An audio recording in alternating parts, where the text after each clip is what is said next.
Nå, min ven. Nu kommer den sidste.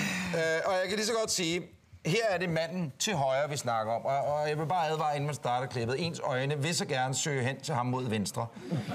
Det venter vi lidt med. Det er manden til højre, der ligner en anden. Men hvem ligner han? Og husk, kig ikke til ham til venstre. Victor Dias og Daniel... undskyld. Ja, altså, der er lidt Jørgen Leth over ham. Ja, ham til højre, ikke? Ja, ham til højre. Ja, og så er der jo alt fra Sopranos til venstre. Der. Ja, men det er ikke så hastigt. Hold dig for det ene øje, hvis det hjælper. Du kigger kun... Det gør det ikke. Men du kigger... Og hvem siger du? Ja, altså, Jørgen Leth til højre vil jeg umiddelbart mene. Ja, publikum enig? Perfekt. Lad os så se, om det også er en Jørgen Leth, vi tænker på. Det er det nemlig. Præcis.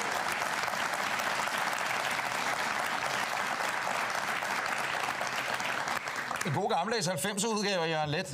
Jamen, der var også halserklæde, og der var rekvisitterne i orden også. Ja, der er du fuldstændig ret i. Men så lad os da kigge på manden til venstre.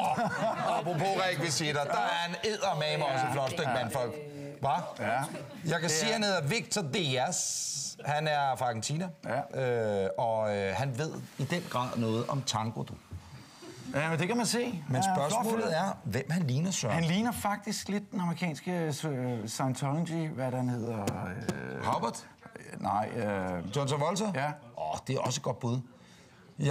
Hvis jeg nu siger, jeg vil godt hjælpe dig, det er bonus, kan man sige, svar. Du får 3 kopper. Du får altid 7 kopper, faktisk. hvis du kan gætte det.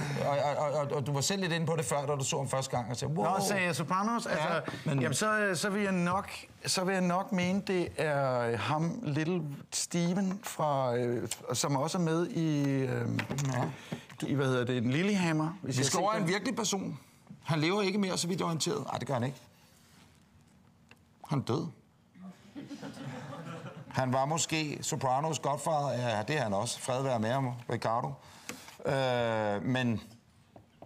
jeg er blank. Kan I hjælpe mig? Men kan det være? Spiritusforbud. Nå, der er et publikum, der siger, den er mega svær. Ja, jamen, det er Al Capone, så. Ja, der er en publikum herinde, der siger Al Capone. Og det er den eneste ende over 85, og det er fuldstændig rigtigt. Og lad os prøve at se, om det er også Al Capone. Det er Al Capone!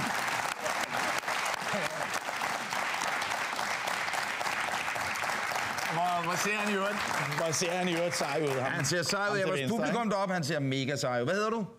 Thomas, giv lige en kop til Thomas også. Han skal helt klart også have en kop. Men Søren, du har fuldstændig ret. Han ligner Al Capone. Men problemet er bare, at vi kunne ikke finde nogle billeder med Al Capone på uden hat. Så derfor har vi så valgt at give Victor Dias en hat på. Og heldigvis er vores grafiske departement i helt op og ringe øjeblikker. Der er den, og den er spot on, er den ikke det? Og farverne forsvandt lige i år. Det er fandme i orden. Det er totalt i orden. Søren, du har vundet 7 kopper. Og sådan spillede vi Du ligner en anden.